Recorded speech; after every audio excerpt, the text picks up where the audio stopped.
नमस्कार दोस्तों, एक बार फिर हम एयरपोर्ट्स के लिए महत्वपूर्ण क्वेश्चन लेकर आए हैं। इससे पहले मैं आपको 2 क्लासों में लगातार 20-20 क्वेश्चन महत्वपूर्ण जो क्वेश्चन और गत एग्जामों में जो आए क्वेश्चन थे, हमने आज उनकी चर्चा की थी।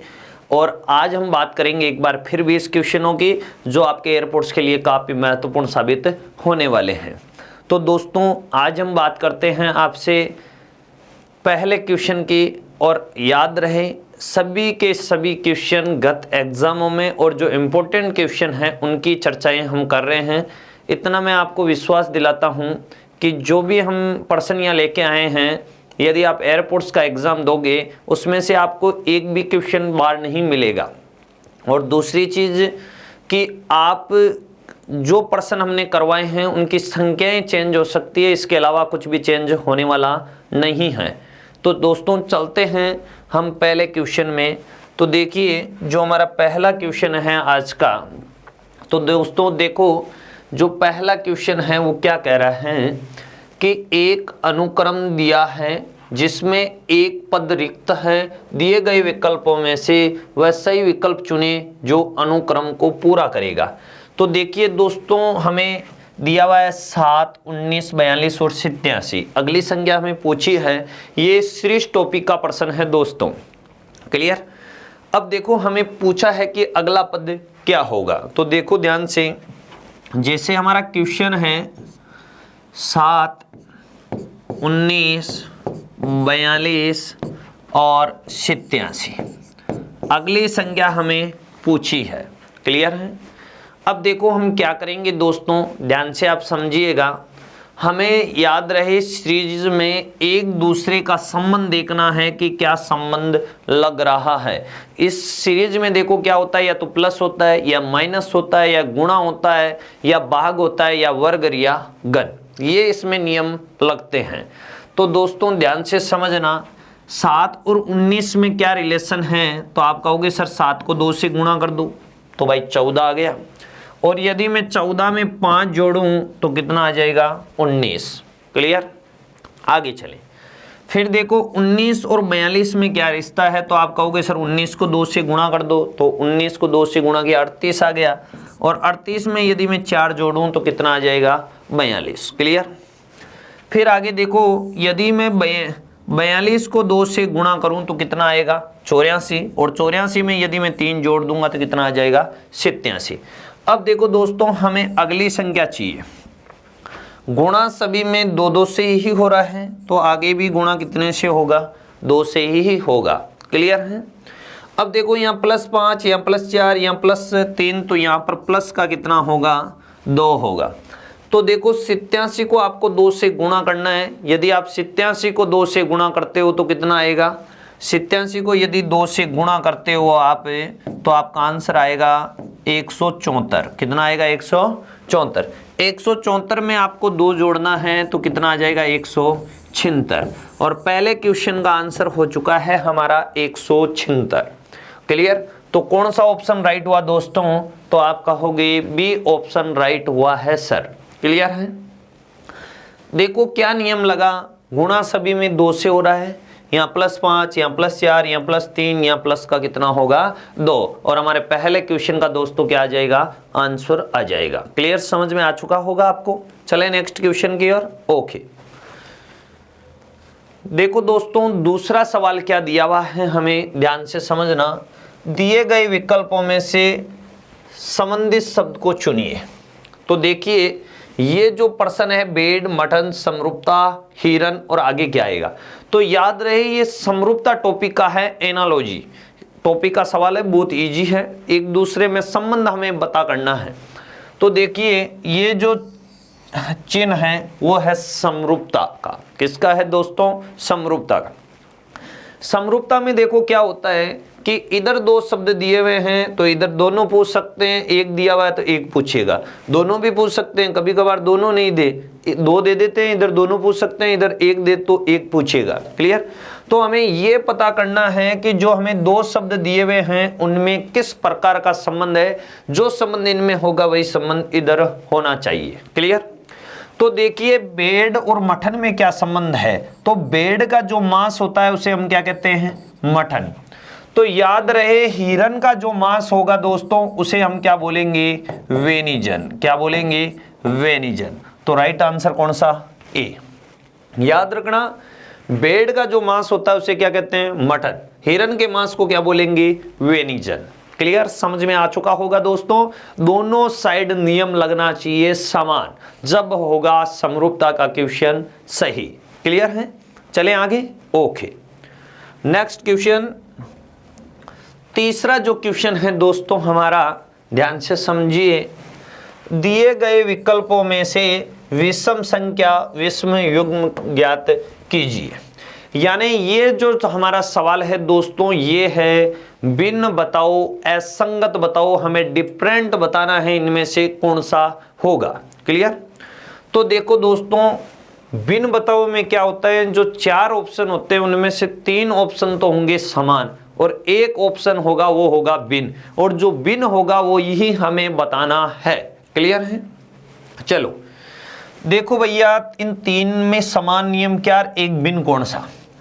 पहला जो प्रश्न है उसमें यदि मैं इन सभी अंकों को यदि जोड़ूं तो मुझे ये बताओ कितना आता है, तो आप कहोगे सर 3 और 4 7 हुआ, 7 और 1 8 हुआ। क्लियर, दूसरे में यदि मैं सभी को जोड़ूं तो 7 और 2 कितना होता है, तो आप कहोगे सर 9 हुआ। फिर यदि मैं तीसरे में जोड़ूं तो 8 और 1 9 हुआ, 9 और 0 9 होगा, तो इसमें भी 9।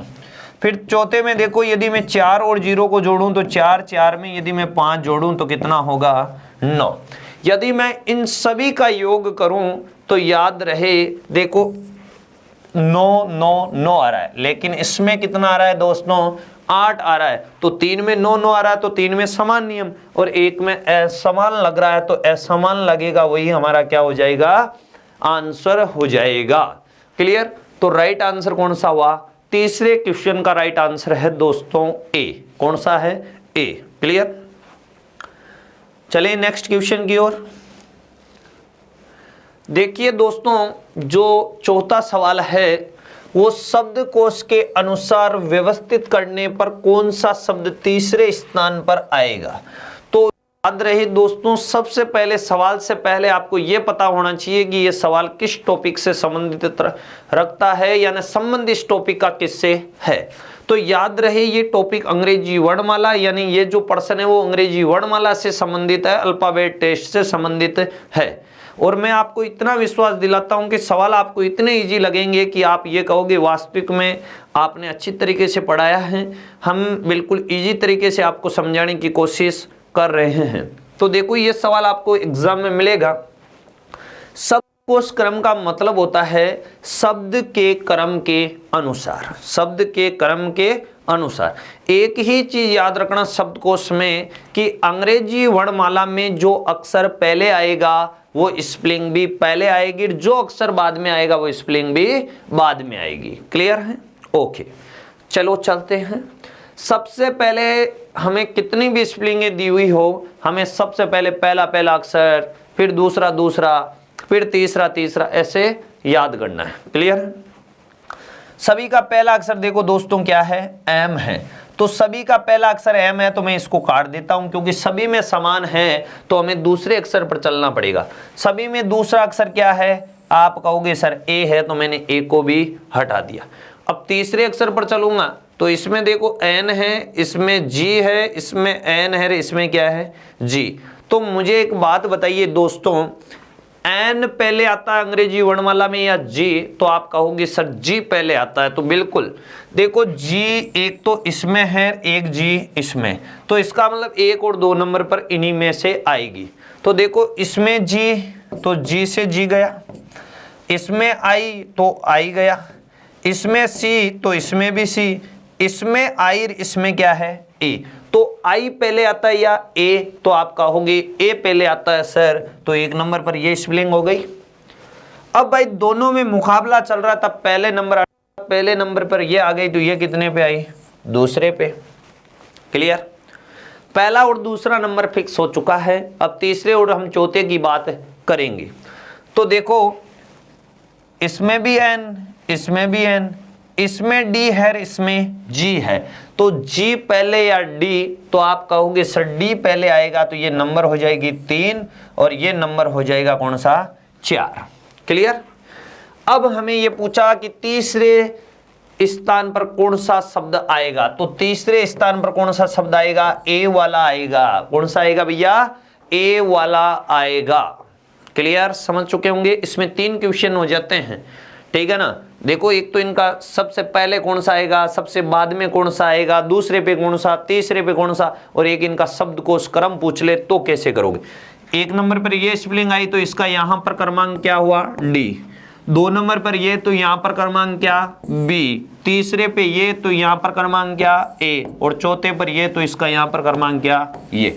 तो इसका शब्दकोश क्रम पूछे तो डी बी ए सी होता है, ठीक है। लेकिन हमें यह पूछा कि तीसरे नंबर पर कौन सी स्पेलिंग आएगी, तो तीसरे पे कौन आएगी, ए वाली आएगी। क्लियर भैया, चले आगे। ओके, देखिए 5वां क्वेश्चन है, देखते हैं पहले क्या क्वेश्चन है। सचिन, कमल, मोहन, अरुण और राम 5 मित्र हैं। सचिन कमल से लंबाई में छोटा है किंतु राम से लंबा है। मोहन सबसे लंबा है, अरुण थोड़ा छोटा है कमल से और थोड़ा लंबा है, ठीक है। सचिन से कौन दूसरे नंबर पर सबसे लंबा है ये बताना है। तो दोस्तों सबसे पहले ये पता होना चाहिए कि ये क्वेश्चन किस टॉपिक में से है। तो याद रहे ये टॉपिक है रैंकिंग टेस्ट टॉपिक में से ये क्वेश्चन है, क्रम परीक्षण टॉपिक में से ये क्वेश्चन है। चलते हैं आगे, हम प्रश्न करते हैं। हम देखो प्रश्न ये कह रहा है कि इस 5 मित्र हैं, एक सचिन, एक कमल, एक मोहन, एक अरुण और एक राम। अब यहां से पढ़े, सचिन कमल से लंबाई में छोटा है, तो सचिन है वो कमल से लंबाई में छोटा है, तो कमल से लंबाई में छोटा है तो नीचे आ जाएगा, तो ये हो गया भैया सचिन, ठीक। क्लियर, आगे पढ़ते हैं। किंतु, अब आपको पता है और, किंतु, परंतु, लेकिन, मगर, तथा ये फर्स्ट नाउन के लिए काम में और जो शब्द है वो सेकंड नाउन के लिए काम में आएगा। तो ये देखो किंतु आया, इसको काट दो। फर्स्ट नाउन इनमें से कौन है, सचिन। कौन है, सचिन, तो यहां सचिन लिख दूं। सचिन राम से लंबा है, तो सचिन किससे लंबा है, राम से लंबा है, तो राम से लंबा है तो भाई राम इससे नीचे होगा, तभी तो राम से ये लंबा होगा सचिन। फिर आगे बढ़ो, मोहन सबसे लंबा है, तो सबसे लंबा है तो मोहन भाई ऊपर ही ऊपर आएगा। 4 जने बैठ गए। अब आगे देखो, अरुण थोड़ा छोटा है, अरुण क्या है, थोड़ा छोटा है कमल से, थोड़ा छोटा है किससे, कमल से, तो भाई कमल से नीचे कौन आएगा, अरुण। कौन आएगा, अरुण ही आएगा। अब देखो फिर आगे क्या बोला है, कमल से और थोड़ा लंबा है सचिन से, इससे तो थोड़ा सा क्या है छोटा, इससे थोड़ा सा क्या है बड़ा, तो यहां पर कौन आएगा दोस्तों, अरुण आएगा। क्लियर। कौन दूसरे नंबर पर सबसे लंबा है, तो 1 नंबर पर ये है, 2 पर ये है, 3 पर अरुण है, 4 पर ये है, 5 पर ये है, तो हमें दूसरे स्थान पर पूछा है, तो दोस्तों क्या आंसर हो जाएगा, कमल। क्या हो जाएगा, कमल। तो हमारा प्रश्न का राइट आंसर क्या होगा, बी ऑप्शन कमल। यानी हमें ये पूछता कि सबसे बड़ा कौन है, तो मोहन, सबसे छोटा कौन है, राम, मध्य में कौन है, अरुण, ठीक है। यानी नीचे से सब, यानी ये कह देते छोटे में दूसरे नंबर पे कौन आएगा, तो सचिन, ठीक है। बड़े में दूसरे नंबर पर कौन है, कमल। कैसे भी क्वेश्चन पूछ सकता है, लेकिन हमें प्रश्न आएगा तो हम कैसे भी आए हम प्रश्न को कर लेंगे। क्लियर, ओके, चले आगे। ओके, अब देखो हमारा जो छठा क्वेश्चन है कि एक पंक्ति में 39 कलम है, ठीक है। कितनी कलम है, 39। लाल कलम बाईं छोर से कौन सी है, 9वीं। तो देखो मैं ये कहता हूं कि ये बाईं छोर से कलम है वो कौन सी है भैया, 9वीं कलम है वो कौन सी है, लाल है। कौन सी है, लाल। तथा हरी कलम बाईं छोर से 21वीं, तो वो इधर से 21वीं है, तो इधर से आगे गई है, इधर से आगे जाते हुए वो कौन सी है, 21वीं। कौन सी है, हरी है वो, ठीक है। क्लियर है। फिर आगे क्या बोला है, लाल तथा हरी कलम के मध्य कितनी कलमें। तो भाई 9 और 11 के बीच में ही तो बताना है।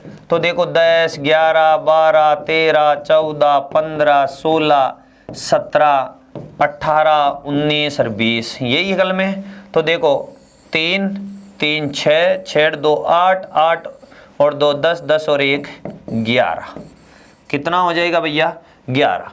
तो ये तो हुआ प्रैक्टिकल रूप के आंसर कैसे हुआ, ठीक है। अब देखो हम कैसे करेंगे, हमें पता है दोनों का छोर एक ही तरफ से है। तो भाई 21 में से पहले 9 को क्या कर देंगे, माइनस कर देंगे। और 21 में से यदि मैं 9 को माइनस करूंगा तो 12 आएगा। कितना आएगा, 12। लेकिन एक जो आएगा उसमें से एक माइनस होगा तो कितना आ जाएगा, 11। अब आप कहोगे सर माइनस क्यों किया, ये ट्रिक से है, पर्सन क्यों हुआ माइनस वो बता दो। ये 21 से ये इधर से हरी कलम आई तो इसके ऊपर से जाएगी ना, तो ये स्थान काउंट थोड़ी होगा, ये नहीं होगा ना, इसलिए ये क्या हुआ है, माइनस हुआ है। क्या हुआ है दोस्तों, माइनस हुआ है। तो इस पर्सन का राइट आंसर कितना होगा, 11। ए ऑप्शन हो जाएगा। क्या हो जाएगा दोस्तों, ए ऑप्शन हो जाएगा। क्लियर, चलें आगे। ओके, देखो दोस्तों 7वां जो क्वेश्चन दिया हुआ है, दिए गए विकल्पों में से प्रश्न चिन्ह के स्थान पर आने वाली संख्या को चुनिए। तो दोस्तों ये जो सवाल है वो है लुप्त संख्या का, मिसिंग नंबर का। किसका नंबर, मिसिंग नंबर का क्वेश्चन है दोस्तों। क्लियर।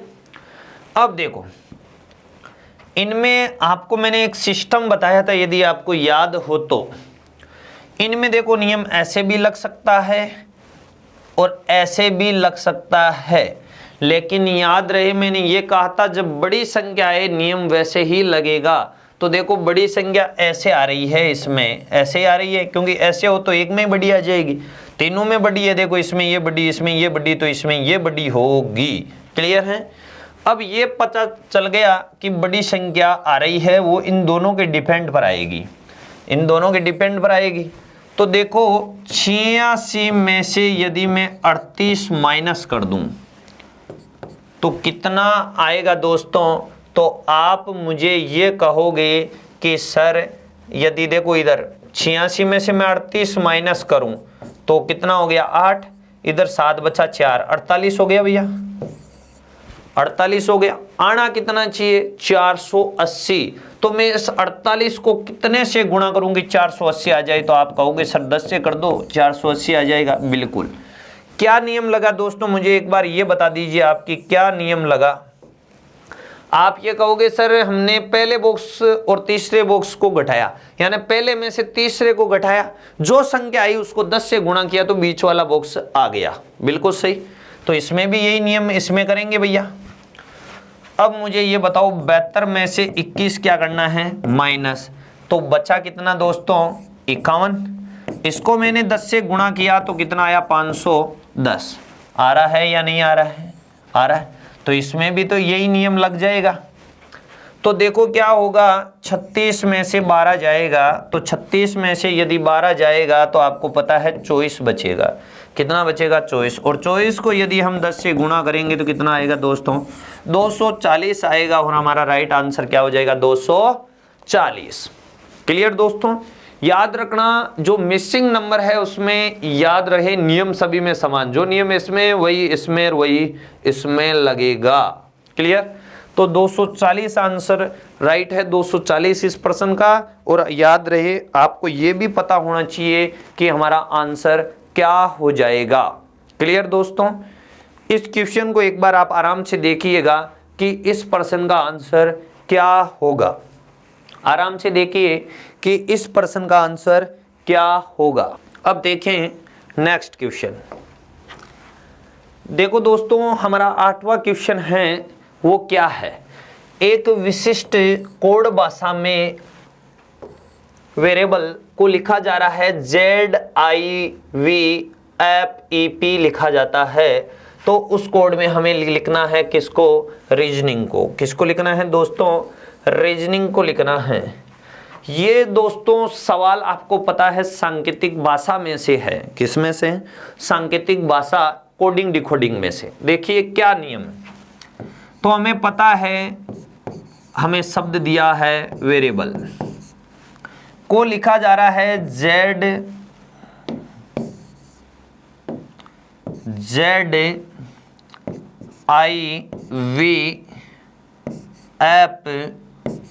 और P, ठीक है, ये लिखा है। तो हमें लिखना किसको है, रीजनिंग को, REASONING, ठीक है दोस्तों। पहले आपको ये देखना है कि इसमें क्या नियम लगा है, याद रही जो नियम इसमें लगेगा वही नियम इसमें लगेगा, क्लियर। तो देखिए सबसे पहले हम क्रमांक लिख देते हैं, ये 5, R का 18 होता है, B का 2, A का 1, L का 12, Z का 26 हो जाएगा, I का 9 हो जाएगा, V का 22, F का 6, E का 5 और P का क्या हो जाएगा, 16 हो जाएगा, क्लियर। अब देखो आगे चले, यहाँ 22, यहाँ 26, तो प्लस कितना हुआ 4, यहाँ 5, यहाँ 9, तो प्लस कितना हुआ 4, यहाँ 18, यहाँ 22, तो प्लस कितना हुआ 4, यहाँ 2, यहाँ 6, तो प्लस कितना हुआ 4, यहाँ 1, यहाँ 5, तो प्लस कितना 4, यहाँ 12, यहाँ 16, तो प्लस कितना 4। तो आप ये कहोगे सर सभी में प्लस 4 4 हो रहा है, तो सभी में यदि प्लस 4 4 हो रहा है तो याद रहे रीजनिंग में जो भी अक्षर हैं उन सभी में भी प्लस कितना कितना होगा, तो याद रहे 4 4 होगा। कितना होगा भैया, 4 4 प्लस होगा, सही बात है, ठीक है, प्लस 4 4 होगा। R का क्रमांक 18, E का 5, A 1, S 19, O 15, N 14, I 9, N 14 और G 7, क्लियर, समझ चुके होंगे आप सभी। अब देखो 18 और 4 हुआ 22, 22 पर अक्षर V, 5 और 4 9, 9 पर अक्षर I, 1 और 4 5, 5 पर अक्षर E, 19 और 4 कितना 23, 23 पर अक्षर W, 15 और 4 19, 19 पर अक्षर S, 14 और 4 18, 18 पर अक्षर R, 9 और 4 13, 13 पर अक्षर M, 14 और 4 18, 18 पर अक्षर R, 7 और 4 11 और 11 पर अक्षर K आएगा। क्या आएगा दोस्तों, K आ जाएगा, क्लियर है। अब देखो ये आंसर किस में है, पहला देखते हैं VIEWSRMRK, तो राइट आंसर हुआ। देखिए दूसरा गलत क्यों है, VIK नहीं है, E आना चाहिए। तो दूसरे में तीसरे में देखो VIE तो है लेकिन फिर W भी है, S भी है लेकिन T नहीं है, और ये गलत यहाँ से देख लो पता चल जाएगा। लास्ट में क्या आना था लेकिन यहाँ पर M है, तो ये भी क्या हुआ गलत। तो देखो दोस्तों ये सांकेतिक भाषा का क्वेश्चन था, जो नियम इधर लगे वही नियम इधर लगता है, दोनों में समान नियम लगता है, ये आपको ध्यान रहे। इधर यदि प्लस 4 4 तो इधर भी प्लस 4 4, इधर प्लस 10 10 तो इधर भी प्लस 10 10 ही होगा, क्लियर है, अरे राइट है भैया, ओके। चले नेक्स्ट क्वेश्चन की ओर। तो देखिए दोस्तों हमारा 9वां क्वेश्चन आ चुका है, यदि 16 मार्च को रविवार था तो उस माह में कितने शनिवार और सोमवार है, कितने शनिवार और क्या हैं सोमवार हैं। तो ये आपको पता चला होगा कि ये जो सवाल है वो कैलेंडर टॉपिक से है। कौन से टॉपिक से, कैलेंडर टॉपिक से। तो देखो पहले आपको याद रहे किसी भी माह में किसी भी तारीख का वार दिया हुआ हो और आपको ये पूछे कितने शनिवार कितने रविवार कितने मंगलवार, तो आप क्या करोगे। आपको सबसे पहले दोस्तों ये देखना है कि उस महीने की 1 तारीख को क्या वार है, 1 तारीख को क्या वार है। आपको पता है 16 मार्च को प्रश्न में दिया हुआ है रविवार, क्या दिया हुआ है।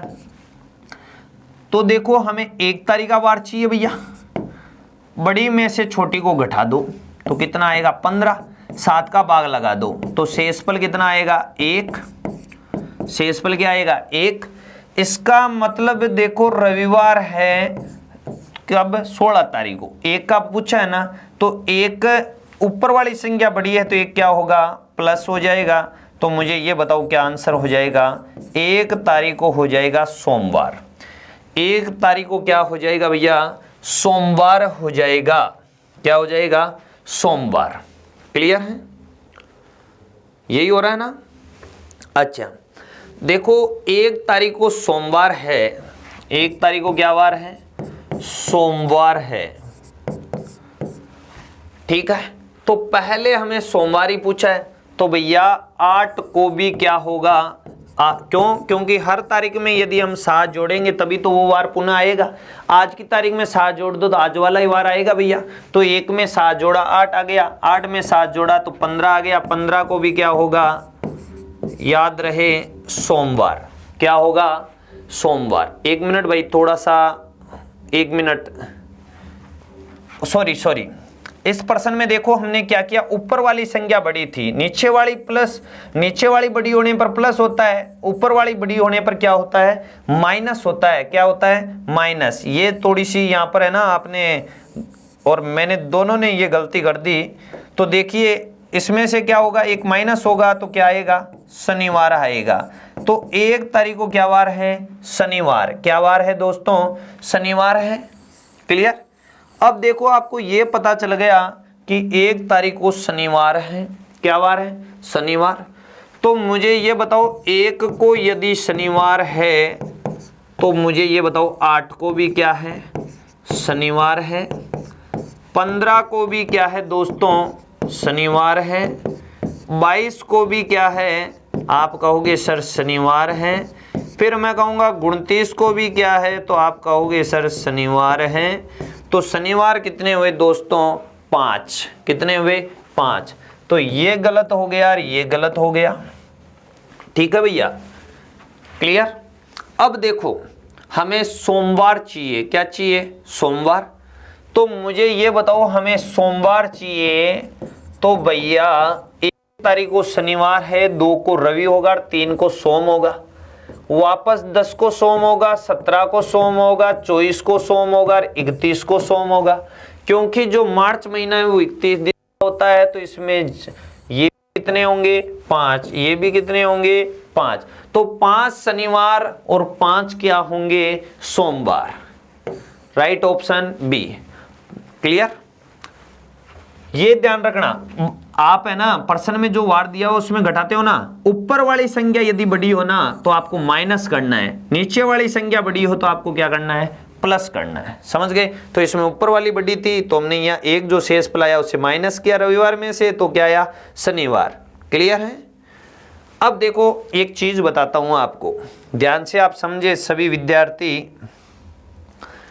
यदि किसी महीने में 31 दिन होते हैं तो उसमें 1 तारीख, 2 तारीख और 3 तारीख जो आएगा ना, 1 तारीख, 2 तारीख और 3 तारीख, उसमें जिस तारीख यानी 1 तारीख को जो वार होगा, 2 तारीख को जो वार होगा और 3 तारीख को जो वार होगा वो 5-5 बार आएगा। कितनी बार आएगा, 5-5 बार। 30 तारीख, जिस महीने में 30 दिन होते हैं उसमें 1 तारीख और 2 तारीख का जो वार है ना वो 5-5 बार आएगा। 29 तारीख का जो वार है यानी 29 दिन जिस माह में होंगे उसमें ये याद रखना कि 1 तारीख को जो वार है वो कितनी बार आएगा, 5 बार। क्लियर है दोस्तों। केवल समझना है आपको कि आंसर किस प्रकार से आया है। क्लियर। ओके, चलूं आगे। अब देखो दोस्तों आपके सामने 10वां सवाल आ चुका है और आपको ये पता करना है कि ये 10वां सवाल है वो क्या है। देखो एक घड़ी को जिसमें केवल 3, 6, 9, 12 की स्थितियों पर बिंदु लगे हुए हैं और दर्पण के सामने उल्टा रखा गया है, उसके प्रतिबिंब में 4:15 जैसा समय दे रहा है, दिखाई दे रहा है। तो 4:15, तो घड़ी का वास्तविक समय क्या होगा। तो आपको पढ़ने से ये तो पता चल गया होगा कि ये जो सवाल है वो घड़ी टॉपिक में से है, क्लॉक का ये सवाल है। और ये जो सवाल है दोस्तों आपको पढ़ते ही ये भी पता चल जाना चाहिए कि ये जो सवाल है वो जल प्रतिबिंब का है। किसका है, जल प्रतिबिंब का है, वाटर इमेज का ये क्वेश्चन है। क्लियर। कैसे पता चला, आप कहोगे सर नाम तो दर्पण दिया हुआ है, राइट। तो याद रहे दर्पण, जल और दर्पण दोनों में दर्पण ही नाम दिया हुआ होगा, लेकिन याद रहे जिस पर्सन में उल्टा लिखा हुआ हो, जिस पर्सन में क्या लिखा हुआ हो, उल्टा, वो पर्सन होता है जल का, और जिसमें उल्टा लिखा हुआ नहीं मिलेगा वो होगा दर्पण का। क्लियर।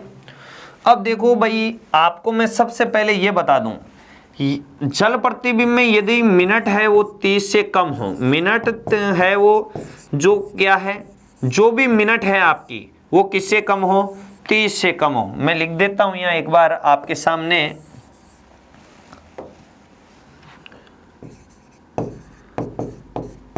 यदि मिनट 30 से कम हो तो 17 30 में से घटाओगे, कितने में से घटाओगे, 17 30 में से घटाते हैं, पहली चीज हो गई। फिर दूसरी है, यदि मिनट 30 से अधिक हो, किससे अधिक हो भैया, 30 से अधिक हो तो उसको 1790 में से घटाते हैं, 1790 में से घटाते हैं। क्लियर। ये दो चीजें डिपेंड आप पर ये करेगी, आपको इस चीज को याद रखना है। तो मिनट 15 है तो भाई 30 से कम है तो 17 30 में से घटाएंगे। इसको यदि हम 17 30 में से घटाएंगे तो 30 में से 15 गए, कितने बचे, 15। 17 में से 4 गए तो कितने बचे, 13। तो 13 15 को हम क्या बोलेंगे, 1:15 मिनट। क्या बोलेंगे, 1:15 मिनट। तो दोस्तों इस क्वेश्चन का राइट आंसर आया है क्या, 1:15 मिनट। तो ये किस ऑप्शन में है, ए में। किस ऑप्शन में है दोस्तों, ए ऑप्शन में है। तो हमारा राइट आंसर क्या हो जाएगा, ए। क्लियर है, ओके, धन्यवाद। आगे चलते हैं एक बार फिर 11वें क्वेश्चन में। हमारा 11वां क्वेश्चन दोस्तों देखिए कि क्या है। एक स्त्री की ओर संकेत करते हुए रोहित ने कहा, वे मेरे पिता की पत्नी के पुत्र की पुत्री की बहन है, वह स्त्री रोहित से किस प्रकार संबंधित है। तो दोस्तों ये सवाल आपको पढ़ने से पता चला कि ये क्वेश्चन है वो रिश्ते से संबंधित है, ब्लड रिलेशन से संबंधित ये क्वेश्चन है। क्लियर दोस्तों, आप समझ चुके होंगे कि ये क्वेश्चन किस प्रकार का क्वेश्चन है। समझ गए या नहीं समझे, समझ गए, ओके। चलें प्रश्न करें, ओके। अब देखो, एक स्त्री की ओर संकेत करते हुए किसने कहा, रोहित ने।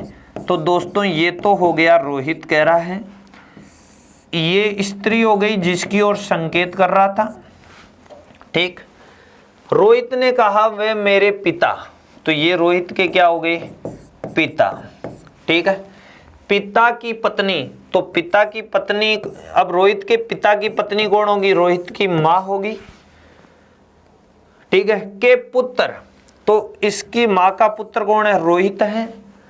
ठीक है, पुत्र की पुत्री, तो इसकी क्या हो गई भैया, पुत्री की बहन है, पुत्री की क्या है, बहन है। तो इस पुत्री की ये बहन है, तो ये बहन हो गई। ठीक है, वह स्त्री, ये स्त्री रोहित से किस प्रकार संबंधित है, यानी ये स्त्री रोहित के क्या लगी।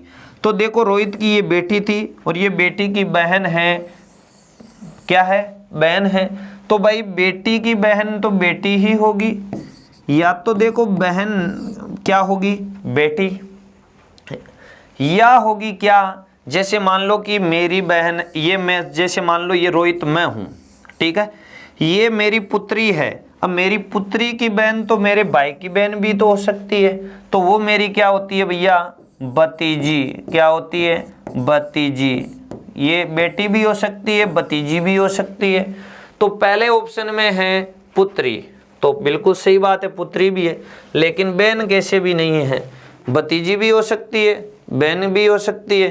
देखो, यदि ये दोनों ऑप्शन होते तो आंसर ये सही करते, लेकिन ये दे दिया, देखो पुत्री अथवा भतीजी, या तो पुत्री है और यह क्या है, भतीजी। दोनों में से एक तो है, अथवा का मतलब दोनों में से एक है, तो राइट आंसर क्या होगा दोस्तों, ए।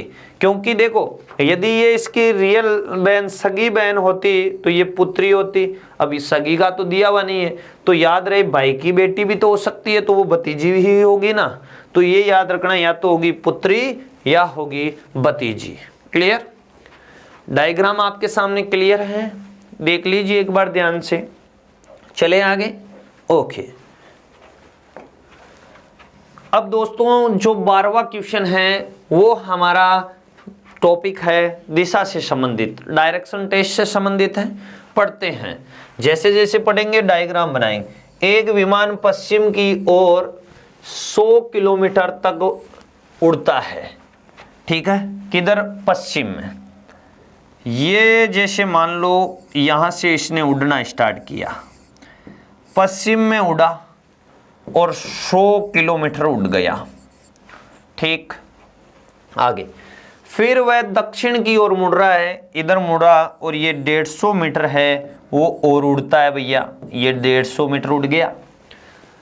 फिर वह पश्चिम की ओर मुड़ जाता है, यानी पश्चिम वापस इधर ही मुड़ेगा और 300 किलोमीटर तक उड़ता है। तो भाई ये लो, ये और उड़ा दिया इसको, तो ये 300 किलोमीटर हो गया, कितना हो गया, 300 हो गया। क्लियर।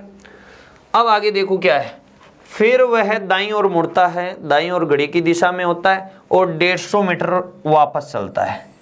तो ये 150 मीटर चल गया वापस, 150 किलोमीटर, ठीक है ना, 150 किलोमीटर वापस चला गया दाईं ओर।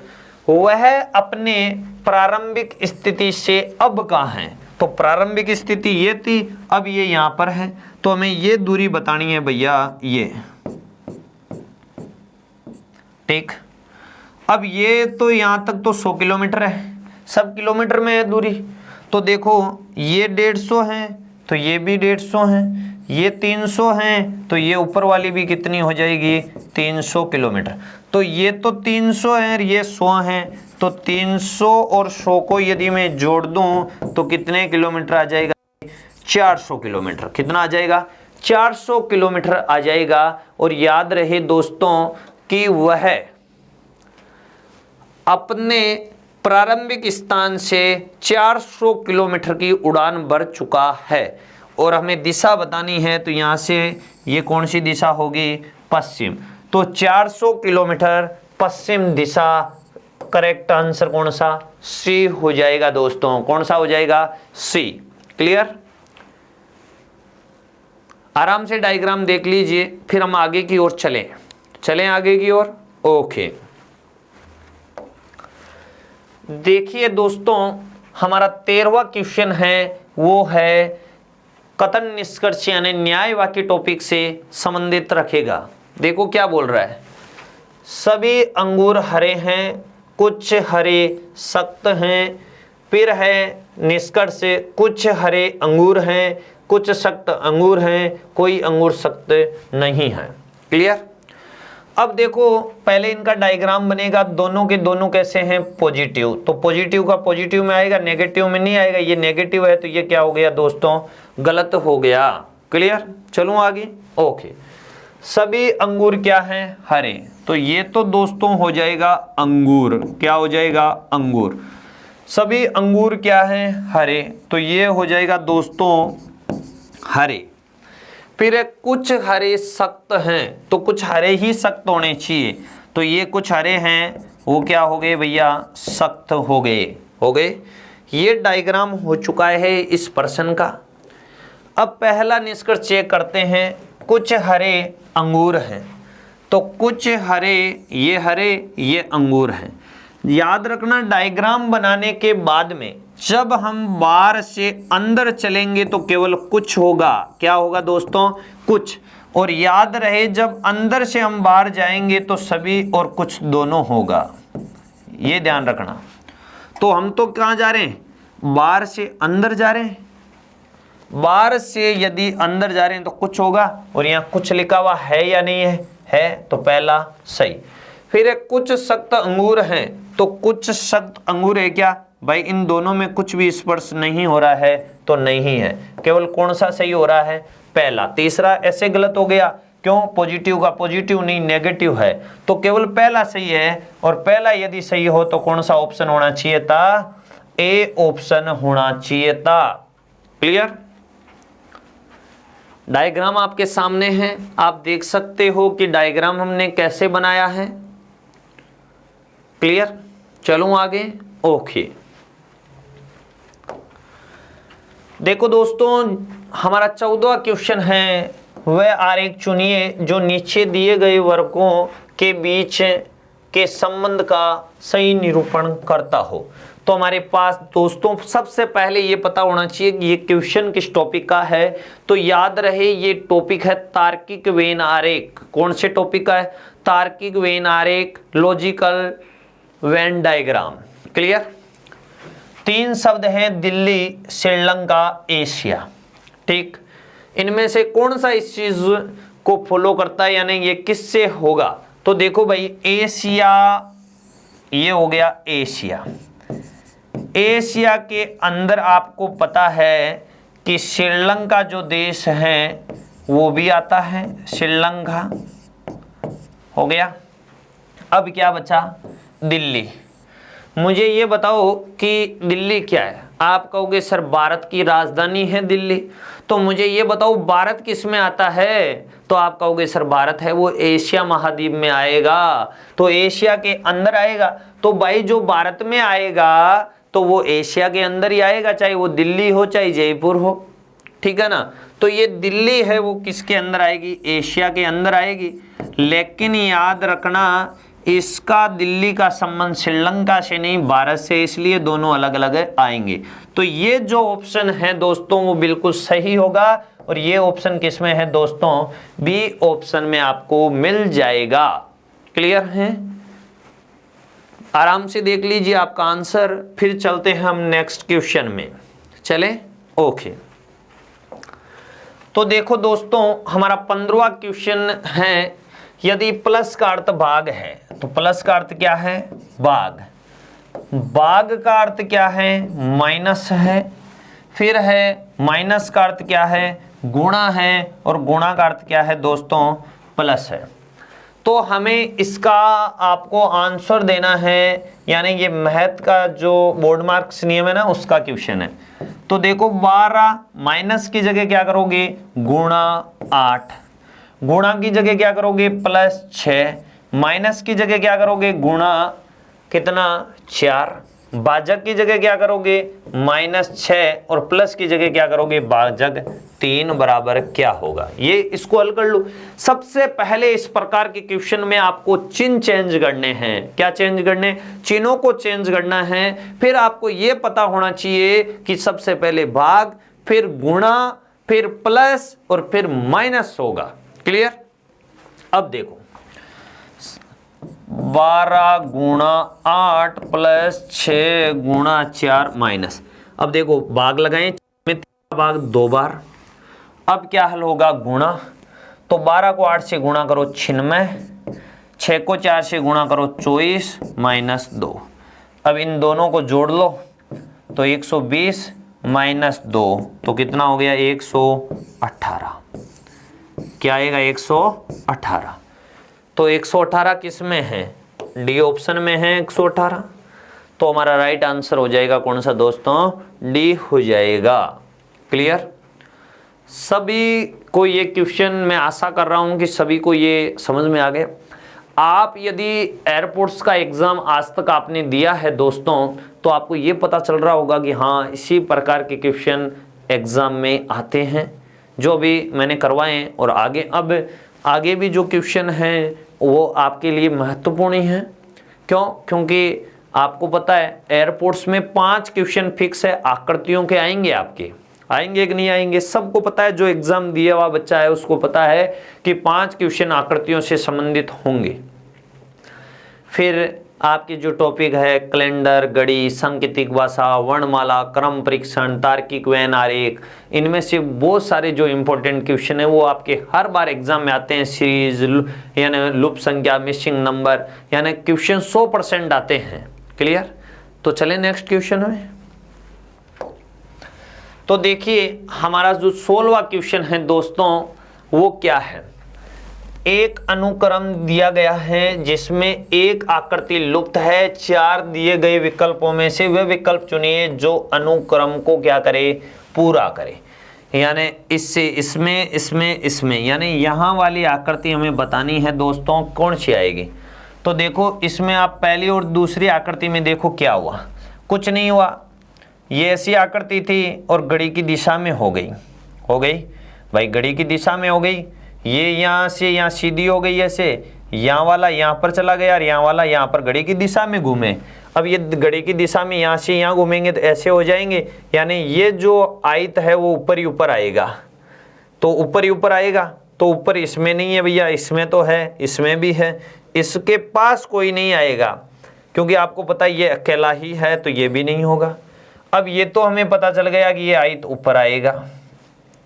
देखो यहाँ से ये यहाँ पर गया ना, ऐसे हो गया, तो यहाँ वाला यहाँ आया है कि नहीं, तो यहाँ वाला अब नीचे आएगा कि नहीं आएगा, तो त्रिभुज यहाँ आएगा और ये यहाँ आएगा, तो ये त्रिभुज यहाँ आएगा और ये यहाँ आएगा, तो ये आंसर ही होगा। ये देखिए किस में है, तो आप कहोगे सर ये तो सी में मिलेगा आपको। किस में मिलेगा दोस्तों, सी में मिलेगा हमें, और सी में मिलेगा तो हमारा आंसर क्या हो जाएगा, सी। कुछ नहीं होता दोस्तों, आकृतियों में ये देखना है पहली से दूसरी में क्या हुआ है, क्लॉकवाइज है या एंटी क्लॉकवाइज है, या जो भी कहने का मतलब जो आकृति दी हुई है वो अपने स्थानों को चेंज कर रही है या क्या कर रही है, ये आपको पता लगाना है। ठीक है, चले नेक्स्ट क्वेश्चन में। ओके दोस्तों 17वां क्वेश्चन देखिए क्या है, कि नीचे दिए गए विकल्पों में से उसे चुनिए जो अन्य 3 विकल्पों से भिन्न है। क्या है दोस्तों, भिन्न है, आपको भिन्न बताना है इनमें से, चारों में से। देखो पहली आकृति में ये त्रिभुज है, इसके बीचों बीच लाइन है, यानी ये जो लाइन है वो त्रिभुज के दोनों भागों को बराबर बांट रही है। ये जो वर्त है इसमें बीचों बीच लाइन है, ये भी वर्त के दोनों भागों को बराबर बांट रही है। ये वर्ग है, ये भी बीचों बीच लाइन है, ये भी दोनों को बराबर भागों में बांट रही है। लेकिन बी ऑप्शन में देखो दोस्तों, जो ये त्रिभुज है, ठीक है, इसमें इस लाइन के होने से ये बराबर भागों में नहीं बट रहा है, ये बराबर भागों में नहीं बट रहा है। बाकी सभी में लाइन खींचने से बराबर भागों में बट रहा था, लेकिन बी ऑप्शन में बराबर भागों में नहीं बट रहा है। तो बिन कौन सा हुआ दोस्तों, बी ऑप्शन हो गया बिन। क्लियर, पता चल गया होगा कि आंसर कैसे आया है। क्लियर, आराम से क्वेश्चन देख लीजिए दोस्तों, आप क्वेश्चन देख लीजिए फिर आगे चलते हैं। क्लियर, देखिए नेक्स्ट क्वेश्चन जो 18वां क्वेश्चन है वो कौन सी उत्तर आकृति प्रश्न आकृति के प्रतिरूप को पूरा करेगी। ये जो आकृति दी हुई है दोस्तों, ये जो टॉपिक है वो है आकृति को पूरी करना।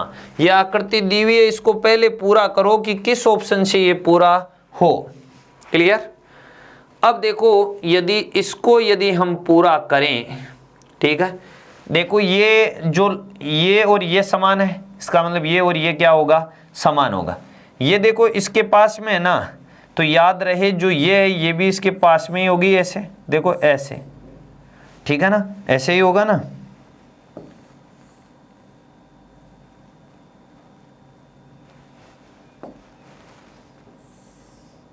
ऐसे ही होगा भैया, तभी तो मिलेगा। फिर आप क्या कहोगे, सर इसमें ऐसे लाइन है तो इसमें भी होगी, बिल्कुल होगी भैया। फिर आप क्या कहोगे, सर इसमें तो ऐसे भी लाइन थी तो इसमें भी तो ये है ना लाइन, तो ये आकृति देख लो आप किस में है दोस्तों। तो देखो ये आकृति देखो किस में है, इसमें ये दोनों लाइनें नहीं है, ये एक ही है, इसमें एक है, लेकिन ये इधर नहीं आएगा दोस्तों, ये इधर ऐसे आएगा, ऐसे। ठीक है, तो आंसर कौन सा सही हुआ, बी। देखो ये जो लाइन है वो ये रही, जो ये लाइन है वो ये रही, और ये जो बीच वाली लाइन है ये रही। तो राइट आंसर कौन सा हो जाएगा, बी राइट आंसर हो जाएगा दोस्तों। इस आकृति को यदि पूरा करें तो ऐसे बनेगी। क्लियर, आराम से देख लीजिए इस आकृति को। क्यों, क्योंकि आकृतियों से संबंधित आपके 5 सवाल आएंगे दोस्तों। कितने, 5। नेक्स्ट क्वेश्चन देखो दोस्तों क्या है, कि दी गई प्रश्न आकृति का सही दर्पण प्रतिबिंब चुने। तो इसका आपको दर्पण प्रतिबिंब चुनना है। और आपने देखा होगा इस आकृति को कि इसके दर्पण इधर लगा हुआ है। दर्पण प्रतिबिंब आप सवाल कैसे करोगे, मिरर इमेज का सवाल आप कैसे करोगे, जब आपको पता रहेगा कि दर्पण प्रतिबिंब में होता क्या है। तो दर्पण प्रतिबिंब में क्या होता है, जो बाईं अवस्था होती है वो तो हो जाती है दाईं ओर, और जो दाईं अवस्था होती है वो हो जाती है बाईं ओर। उसे हम क्या बोलते हैं, दर्पण प्रतिबिंब। यानी बायां तो हो जाता है दायां और दायां हो जाता है बायां, उसे हम क्या बोलेंगे, दर्पण प्रतिबिंब। क्लियर। तो इस आकृति का दोस्तों जो बायां है वो तो दायां होना चाहिए, दायां। अब देखो पहले इस पेंसिल को चेंज करो। यदि मैं घुमाऊंगा चाहे बाएं, इसको मैं ऐसे है भी ऐसे करूंगा तो कोई चेंज होगा क्या, नहीं होगा। लेकिन आप कहोगे कि सर अब देखो बायां दायां चेंज होगा, ये भाग, यहाँ वाला जो भाग है वो यहाँ पर आ जाएगा, इधर कुछ है नहीं तो इधर कुछ जाएगा नहीं।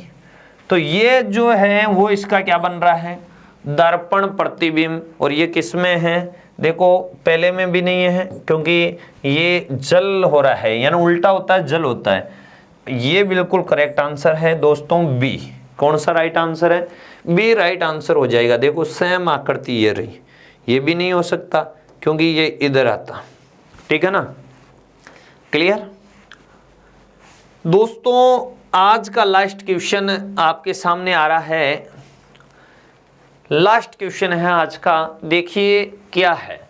निम्नलिखित उत्तर आकृति में से कौन सा घन दिए गए प्रश्न आकृति में खुले घन, ये धन नहीं है भैया, घन है, क्या है, घन, ठीक है ना। क्यों, क्योंकि ये पासा टॉपिक का है सवाल, किसका है, पासा यानी डाइस का सवाल है, ठीक है ना।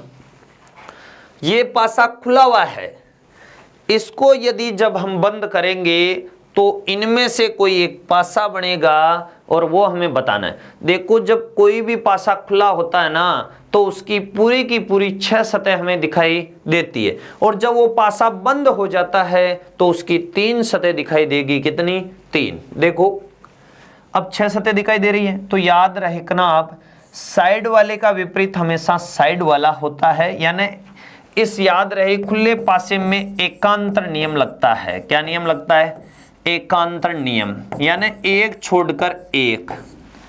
अब देखो 3 में देखो एक छोड़कर, ये देखो 3 का था तो एक छोड़कर एक दे दिया। अब देखो इसमें क्या करेंगे, एक छोड़कर एक दे देंगे, इसमें क्या करेंगे, एक छोड़कर एक, ठीक है। तो याद रहे तारे का विपरीत तो ये हो जाएगा, इसका ये याद रखना इसमें कि जो देखो मैं बना देता हूं, जैसे पहले में जो ये दिया हुआ है ये, इसका विपरीत क्या होगा, प्लस के चिन्ह वाली जैसी हो जाएगी। अब देखो ये जो आकृति है इसका विपरीत ये हो जाएगा, और जो 4 ये है इसका एक तारा हो जाएगा, यानी ऐसे इस प्रकार से, ठीक है। ये विपरीत है भैया।